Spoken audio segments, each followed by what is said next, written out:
We're going to look at this passage. I mean, I don't know, like even reading through it, was it a little shocking? The wording, it's just it's right up in your face. It's kind of interesting, but we're going to continue reading what I've been calling the prophetic newspaper of Nahum, right? The prophetic newspaper, two words that should never go together. That doesn't fit. News always records what's happened in the past. Prophetic talks about what's going to happen in the future. So when you put those two together, you've got a God who knows the future just as well as he knows the past. And he's writing this down, putting this together in detail for us. And one of the things that we're going to continue to see in chapter 3 this morning is that God is justified in his judgment of Nineveh. We need to take that away because you start getting into some of these areas and you're like, wow, this is harsh. This is aggressive language. This doesn't sound like the loving God that's on, that it's in, babies' nurseries all over the world, right? The really pretty pastel pictures and all this kind of stuff. It doesn't seem like him, but we're exploring an aspect of the character of God that largely gets relegated and not talked about. But one of the things that is going to see here is that God is going to judge Nineveh. He's going to make all things right, and nothing that he does as it relates to justice is ever wrong. He is always right in his justice. He's very patient before he executes justice. He gives people opportunities to respond to avoiding justice, just like he did in Nineveh, just like he does today with the gospel. The other thing we've got to know about God is he never miscarries justice. He never misses a piece of evidence. No one's going to ever get out of God's courtroom on a technicality. He's got all the evidence that he needs, and his justice is always right. There's no loopholes. And so this morning, we're just going to see more reasons for why God's justice is justified. He's going to describe this to us in verse 4. We probably should have put a parental warning on this message because we're going to be talking about things, but it's talked about in the Bible. So we want to be sensitive and delicate for young ears, but at the same time, we want to talk about what it says. And so in verse 4, he says this: because of the multitude of harlotries of the seductive harlot, the mistress of sorceries, who sells nations through her harlotries and families through her sorceries.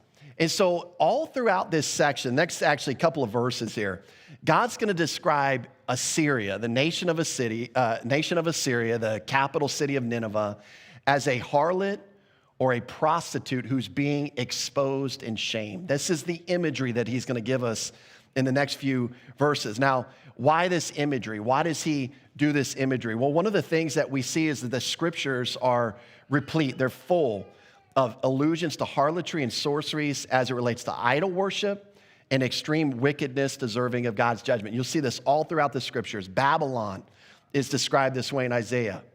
And what we've got to understand is the chief female goddess of Assyria was a goddess by the name of Ishtar. She was a goddess of Venus. And those of you that know a little bit about Greek mythology or that kind of history, where that comes from, Venus was a goddess of love. But Ishtar was known as the protectress of prostitutes.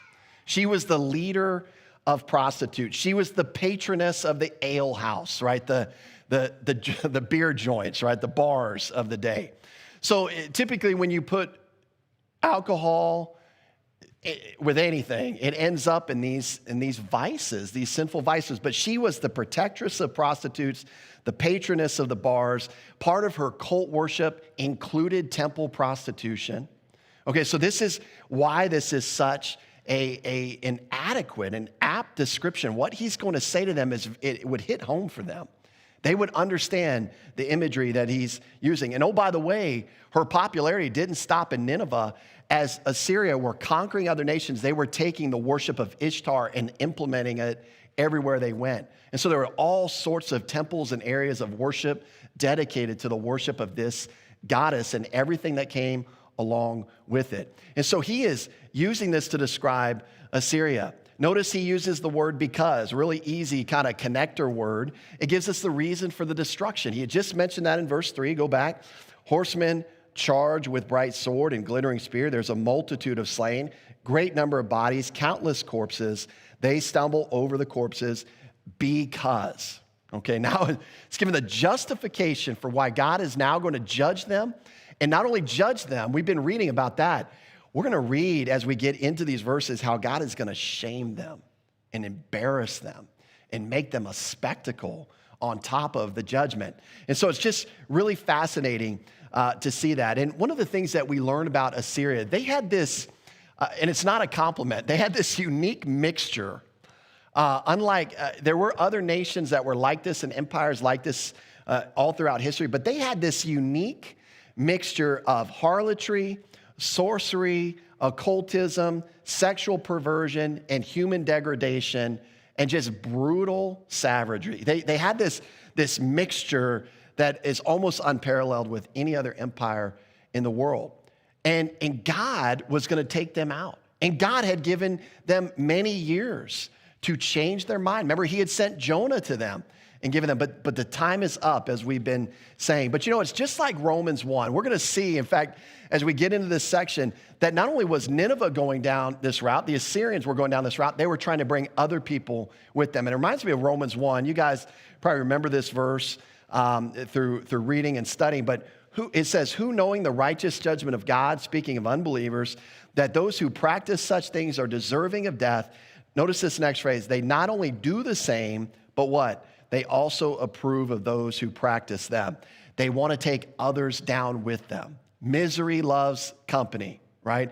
And we see that borne out in the lives of the Assyrian Empire. It says multitude of harlotries. It describes a large amount. It describes an impressive number. This isn't one or two harlotries that they did once or twice a year, right? It's not like they went to Vegas once a year and whatever happens in Vegas stays in Vegas, kind of deal. This was their lifestyle. This is what they did. This is what they devoted time to. It seemed just like baseball is our national pastime as a country, this seemed to be a national pastime for the empire of Assyria. This is exactly what they did. There was an impressive number, impressive not being like a good thing, just overwhelming number. This is what their lifestyle was like. And notice that he describes the harlot as seductive. The word seductive actually means good or pleasing. In other words, she was a good harlot. Again, not a compliment. She was good at her job. She illicitly seduced others, and she was very good at this. Speaking again of the empire of Assyria. And because she's so good, guess what? She is very good at enticing others to engage in the evil, idolatrous practices that they engaged in. Her display of power, and then the nation would offer these fair-sounding proposals to other nations, and weaker nations would forfeit their independence, and they would begin to pay tribute to the nation of Assyria. So they had this way of seducing people to not only buy into their harlotry in terms of idol worship, but also buy into their military prowess as if they were going to protect them. And by the way, even God's people got involved in this, paying them tribute, buying into these harlotries. Additionally, it says they sold, who sells the nations through her harlotries. In fact, she's so good in this sense that entire nations have bought into her harlotries. It could be, again, referencing her polytheistic idol worship, specifically Ishtar, since she's the patroness of prostitutes. And then what would that do effectively to these other nations? When you look at the Old Testament, understand this. The Jews were designed to be a light to all the other nations in the world. And now as Assyria steps in, starts conquering, starts peddling her wares, so to speak, as a prostitute was, she is now distracting every other nation from the light that exists in that little sliver of land called Israel. That's where the nations were supposed to be looking. Now, the nation wasn't walking with the Lord, so their light was dimmed. They were covering it, right? They were putting it under a bushel, right? As the old children's song said. And so these nations, although they were designed to be focused and locked in on Israel and the God of Israel, Yahweh, just blown away that they had this God that they'd only had to work 6 days and they still got produce out of the ground. They got to take every 7th year off, and God provided double in year 6 so that they could, come on. Who of us would love to take a year off of work every 7 years and get paid to do it? You don't have to tell me that twice, right? Although I do like my job now, so I probably would. But before, right? You would, of course we would do that. Do you know the nation of Israel never took advantage of that policy? That's what God wanted them to do. They were designed to stick out like a sore thumb in a good sore thumb way. Like they were designed to stick out to these Gentile nations. Assyria was distracting all of these nations from that due to their power and what they promised them and just distracting them. So it could have been that. It could have also been this political realm where they would trust in their strength as an army and rather than God. So like a prostitute who peddles her favors for a fee, Nineveh had hired her powers out to many nations. They were getting paid tribute. And so they're bringing other people with them. Notice the nation is referred to as a mistress of sorceries. You know, sorceries, interestingly enough, comes from in the New Testament, it comes from the Greek word pharmakia, which is where we get drugs from. There's always this kind of connection between sorceries and mind-altering kind of substances, but it means witchcraft or black magic. It describes the acts of obtaining powers from spirits, often with the associative meanings of rebellion and seductive false religion. So they were involved in the occult. And that makes sense. You know, when you see people in our day involved in the occult, they're capable of very evil, sadistic things. This is the same spirit that motivated the Assyrians in this day. This is why they're lopping people's heads off, stacking them on poles. This is why they're flaying people alive. They are demonically motivated, this empire was. And so that's what basically says. The ruler, they were the ruler or the one with the authority over the magic arts and dead spirits. And again, it shows us where Assyria got its power from. It shows us where they sourced their manner of living. And so is God just in his judgment? Can God judge Satan? Of course he can. Can he judge demonic activity? Of course he can. Can he judge injustice when that demonic activity is flowing through a people group? Of course he can. This is why he's pointing all of this out. See, they were not only doing evil things, but they were relying upon the evil one in what they were doing. And so God, of course, is just and justified in his judgment. And this is why in verse 5, he repeats what he said back in verses 2-13. He says, "Behold, I'm against you, says the Lord of hosts. I will lift your skirts over your face. I will show the nations your nakedness and the kingdoms your shame." And so what we're going to see here in the next two verses is pretty graphic description, honestly. It is language of shame and embarrassment and humiliation. And in case we want to soft pedal it, notice the personal pronoun I used 4 times in these verses. This is God himself doing this to them. Now, by the way, Jonah, if he was here on this page, he would be doing a happy dance right now. Like he would be so pumped up to see and to hear. Not only are they going to be destroyed, but God is going to shame them in the process of doing it. The nation of Judah would be doing a happy dance. This is why Nahum, his name means comfort, right? It's a comfort to Judah to hear what God's going to do to Assyria. But I want you to see that God is directly involved in this. And what we're going to see is these are not familiar phrases to us, but historically, these phrases, what happens here, what's described here, is how you would shame a condemned prostitute. It's how you would shame a woman caught in adultery. These are the ways that they would shame them in some of these cultures. And now God is going to do the same thing to them that they've done to other people. He is going to shame them, and he's going to humiliate them. And the reason for that is we find in that verse phrase, behold, that's again a repeat from 2:13. Behold is just a Hebrew marker. It's an emphatic marker. It's like putting multiple exclamation points, right? It's to draw attention. This is, if you could shout in the Bible, this would be a shouting verse, okay? You could put a bullhorn next to this verse. This is God shouting to make sure that he is heard, understood, and clear. He is not for them. He is against them, and they've got no chance. We've talked about last week what a scary statement that would be. But Nahum's making an emphatic point. Time's up. It's ready. You're going down. It's kind of the deal. Also in 2:13, a little bit of difference. It's not just repeated exactly. 2:13, God records what he was going to do technically in battle and how he was going to defeat them, right? You go back to 2:13, he says, I'll burn your chariots in smoke. The sword shall devour your young lions. I will cut off your prey from the earth. The voice of your messengers shall be heard no more. But when we get into 5 and 6, now he's going to describe not the destruction of the city, but how he's going to shame them. That's the emphasis here in the next couple of verses. And again, this is how condemned prostitutes would have been shamed. This is exactly how they would have been shamed in the culture. So let's look at how he describes this. First, he's going to embarrass them. He says, I will lift your skirts over your face, and I will show the nations your nakedness and the kingdoms your shame. And just to put it in perspective, this is the modern day version of being depantsed, right? It's like you're exposed, you're just exposed to the public. It's very embarrassing, very humiliating. And as we pointed out before, notice it's the Lord himself doing this.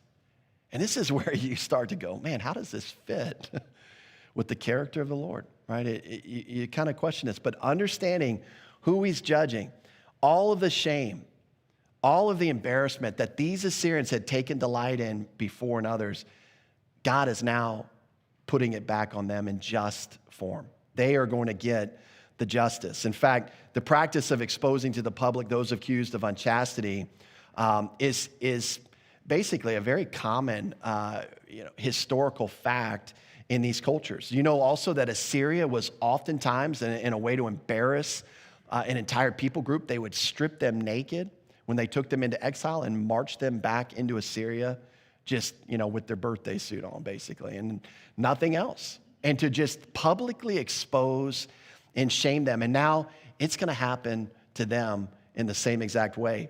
This would be extremely embarrassing and exposing to have your entire body exposed to others. We don't really need to be told this. We know that would be embarrassing and exposing and very humiliating.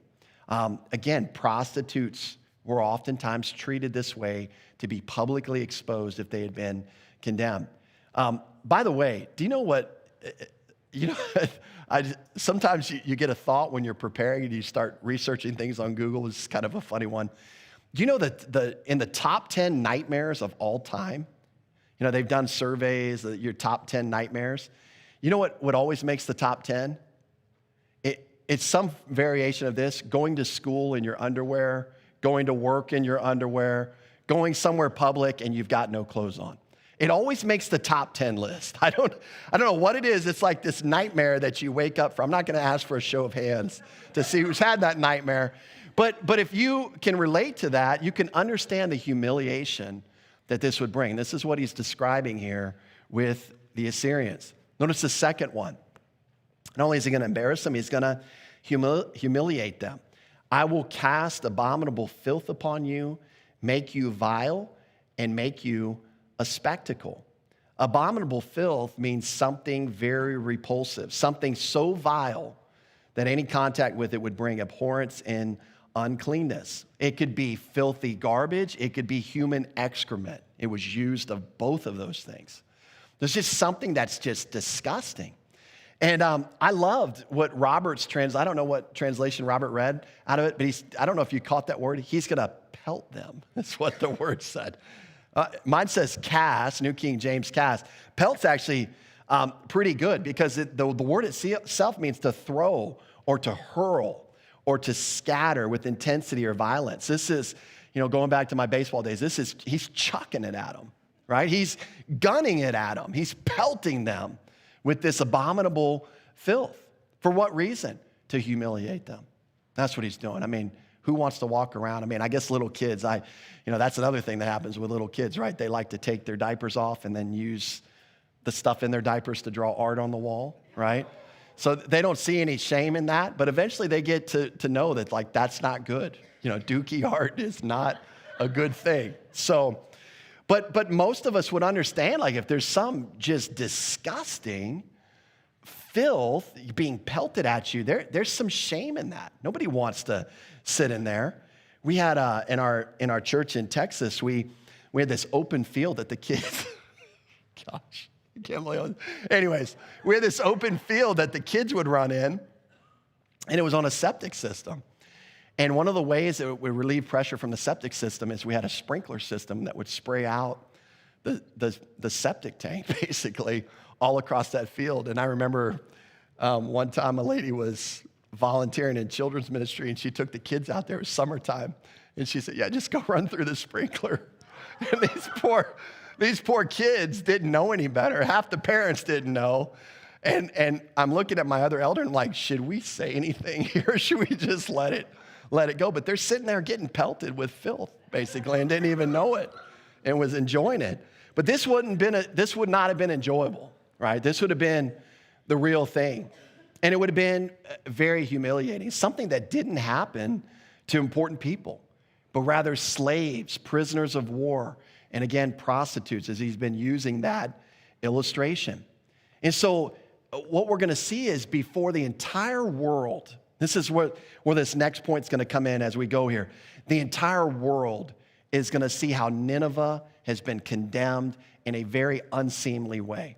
They've been destroyed and made a spectacle. They're going to be humiliated for everyone to see. And guess what? Guess how the rest of the world's going to respond? They're not going to go, wow, golly, the God of Israel is really mean. Go down to verse 19 of chapter 3. This is how they're going to respond. Your injury has no healing. Your wound is severe. All who hear news of you will clap their hands over you. Why? For upon whom has not your wickedness passed continually? When they hear it, they're going to be like, yes, it is about time. And even the nations of the world are going to enjoy this humiliation. And so God is going to make them a spectacle. He embarrasses them. He humiliates them. So now you picture this. They're walking around in their underwear. They're covered with refuse. Where would you want to go if you were in a public place, covered in your underwear, covered in refuse? I'd go in a corner somewhere. Not here. God is going to hold them up for the world to see. He's going to put them on center stage with the spotlight on them so that they become a spectacle. Look at what verse 6 says. He's going to make you vile and make you a spectacle. Vile means to dishonor, to treat in a contemptible manner. He's going to treat them with such contempt that no one's ever going to fear, respect, or honor them again. He's going to show them up and show what they're truly made of and show their worth. They are deserving of judgment, and this is what he's going to do to them. Spectacle is interesting. It means seeing or appearance. It describes the visual form of what is seen. They'd be an object for exhibition, an object of curiosity, and quite frankly, no one would be able to take their eyes off of them. It's going to be such a big spectacle. They would literally be the 5-alarm dumpster fire you could not take your eyes off of. He says he's going to expose them, cover them with filth, and now he's going to lift them up for everyone to see. And everyone's going to go, yes, we hate those guys. So glad to see it happen.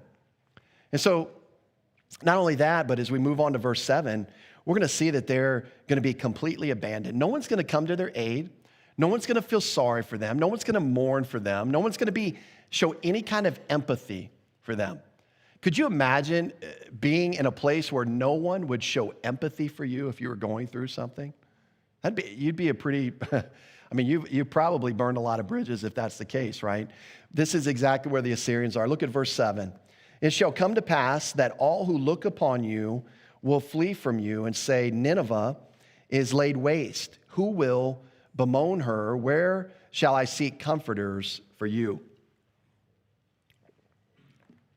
The implied answer in this whole section is no one.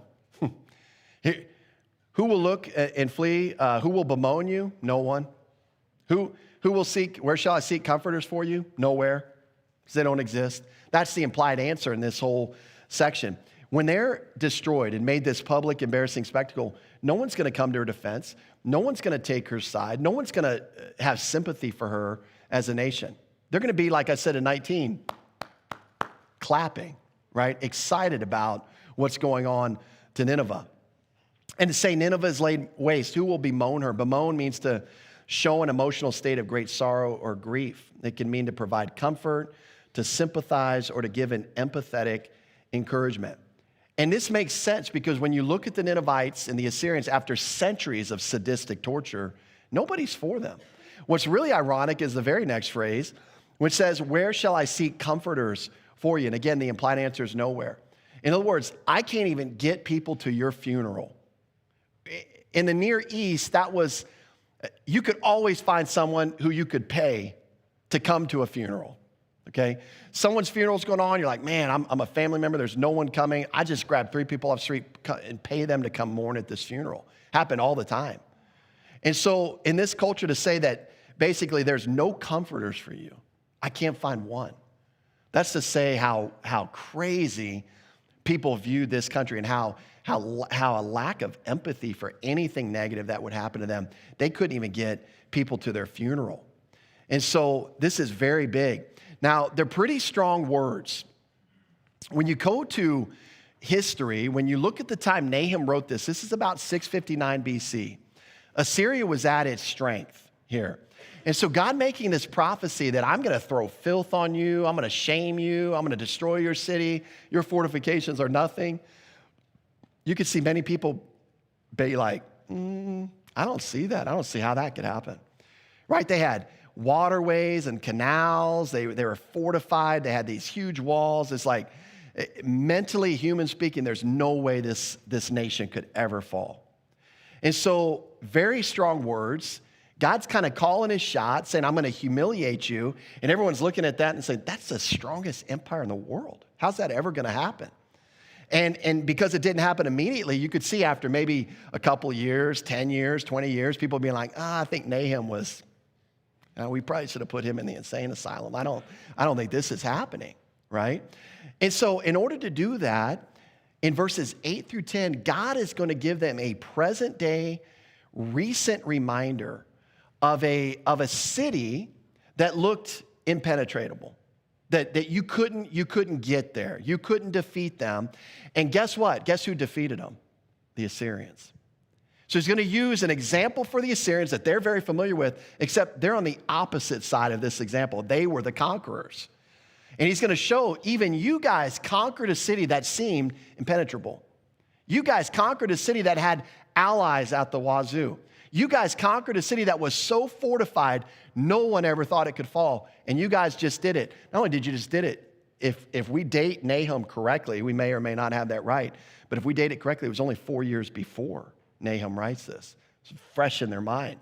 And that's the city of Noaman, as we're going to see in verse 8, or Thebes. I think even Robert's translation read that. And so this is going to be a reminder to them. This is going to be an example that God can take down any fortified city that he wants to, because if God's against you, it doesn't matter what you got going for you. And he's reminding them of this truth. He's using this example of Noaman. He says, are you better than Noaman that was situated by the river, that had the waters around her, whose rampart was the sea, whose wall was the sea? And so to further fully understand this question posed to the Assyrians, we must understand the historical city of Noaman, or the setting of Noaman, also known as Thebes. Thebes is probably a little bit, we recognize that. Noaman sounds like, where in the world is that? Is that in, you don't know where that is. Thebes makes a little bit more sense. But historically, Thebes was the upper Egyptian capital, which Assyria had conquered in 663 BC. So about 4 years prior to the writing of the book of Nahum. At this time in history, Egypt was separated into 2 nations. There was Upper Egypt and Lower Egypt. This was Upper Egypt and the capital. And one of the things that we learn about Thebes is it was 400 miles south of Cairo. If you don't have Egyptian geography, this won't mean anything. I'm going to bring up a map here in a second. But modern day Karnak and Luxor. Okay, and so the Jews called it Noaman, which meant the city of the god Ammon. That's where that phrase came from. And so the city's strength, and here's what he's building off of here. This is what God is reminding the Assyrians, that Thebes was very well situated to prevent against an attack, because it was built on the bank of the Nile River and water surrounded the city. This is kind of a map. You can kind of see where Thebes is. Here's some of the temples here. Here's the Nile River. It's built right off the Nile River, and if you go further east this way, you've got the ocean. You've got the Mediterranean Sea. And so you've got this separated here. It's kind of surrounded. It's protected from a lot of invasion from armies, just well situated. There were moats. There were canals. There were water channels that flowed throughout much of the city. And what it did is it helped defend the city, because if you're an army trying to cross over and get into Thebes, you got to take your army through a canal. It makes it a little bit difficult. You go run them through a moat, it makes it a little bit difficult. Rolling your chariots through a river, it's almost impossible, right? So they were fortified in a way that many people thought that they could never be defeated. But guess who had defeated them? The Assyrians. And he's reminding them of that. He said, you thought Thebes, everyone thought Thebes couldn't go down. You took them down. Well, I'm going to take you down the same way you took Thebes down. This is where he's going with this reminder. And so the waters surrounding the city walls, they were like a defense. It provided an additional fortification.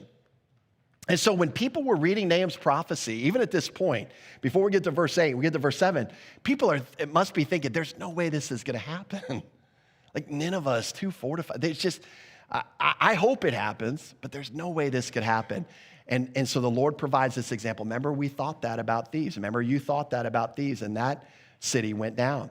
He's going to tell them that their alliances mean nothing. Ethiopia and Egypt, verse 9, were her strength, and it was boundless. Put and Lubim were your helpers. Okay, these verses just seemingly point out that in addition to this impenetrable location, they've also got allies, north, south, east, and west. So they've got strong armies that would help them, and they're completely fortified. Again, just setting up the stage that there was no way they should have been defeated. But in spite of all this strength, they were still defeated by the Assyrians.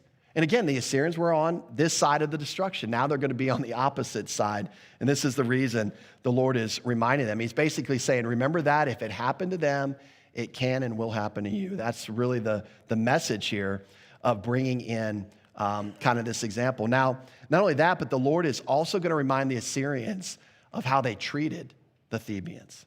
Now, this is a little uncomfortable because it's one way to treat somebody else like this, but it's another to be treated like this yourself. And God is saying, you know what? The same way you treated them is going to be the same way that you're going to be treated when the coalition of forces come against you. And by the way, how were they treated? With absolutely no mercy. And that's how they're going to be treated here. So in verse 10, it says that this despicable treatment that they engaged in would be repaid. Verse 10 says this, yet she was carried away. She went into captivity. Her young children also were dashed to pieces at the head of every street. They cast lots for her honorable men, and all her great men were bound in chains. Everything that we read about in this verse is exactly how the Assyrians treated the inhabitants of Thebes when they destroyed and took them into exile. And guess what? The same way they treated them is the same way God is going to allow them to be treated when Nineveh is destroyed. They were brutal. I mean, we're gonna kind of unpack this verse a little bit, but they were just brutal savages with absolutely appearing no conscience, no heart for innocent life, just brutal savages, and it's going to be repaid on them. One of the things that we see is that the inhabitants of Thebes had been taken into exile, and that's something the Assyrians often did with the survivors, right? They did that to the northern kingdom of Israel back in 722. So we've seen that before, but they did that in Thebes. They did it to the northern kingdom of Israel 59 years earlier. But this is what's really hard to read. And again, is God justified in judging a nation that does things like this? You better believe he is. He doesn't need to apologize to anybody. He's not going to be an eternity and say, oop, I made a mistake on the city of Nineveh. I should have given them more time. No. When he pulled the trigger, it was time. He had given them plenty of time. And he was justified in his judgment. Look at how they did this. It says her young children, talking about the Theban children, were dashed to pieces at the head of every street. That description is heartbreaking when you think of children being treated this way. They murdered infants. They murdered young children. Why did they do it? Because they didn't want to take on the burden of sustaining their lives. They just took them out right in front of mom and dad, right in front of the community. This idea that they did it at every head of every street, it means they just did it out in public while they were running by them. Can you imagine the savagery of an army that would do that? And yet that was the Assyrians. That was another day at the office for the Assyrian army.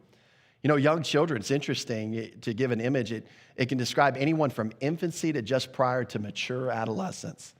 So you're talking about innocence, running around, get separated from mom and dad, running around the street, and these brutal, savage soldiers take these little kids out. And people just watching it. See, can you imagine the horror of seeing an army do that to young kids? To engage in this slaughter at the head of every street. Again, it just, wherever they found them in the city, they were just executing them in probably brutal and savage ways. So they didn't want to take them in, and so they ruthlessly massacred them. And in effect, they wiped out an entire generation of Thebians. They just wiped them out in front of their eyes. And so now you're like, man, I kind of hope these guys get judged too, right? I mean, what a bunch of jerks. I'm so glad God stepped in 612 BC and took them out. I'm glad he lifted their skirts up. I'm glad he pelted them with excrement. And I'm glad he made them a spectacle for the world to see that if you are going to act that way, Yahweh is going to judge you. Yahweh is going to take you out, and he will execute justice.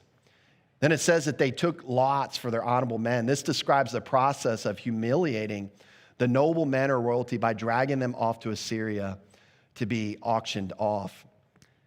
And this example of intolerable cruelty that we just read about is simply the most recent example in the history of the Assyrians of why they should be judged. That's just the most recent example. It's not the only example. That should be enough right there. It's just the most recent example. And so the time had come, God was going to judge them. Now, next week, we're going to finish the prophetic newspaper, and he's going to give some more details as it relates to the destruction of Assyria. And again, he's going to talk about the response of the nations, which we've kind of given a foreshadow in verse 19. So let's close there with a word of prayer.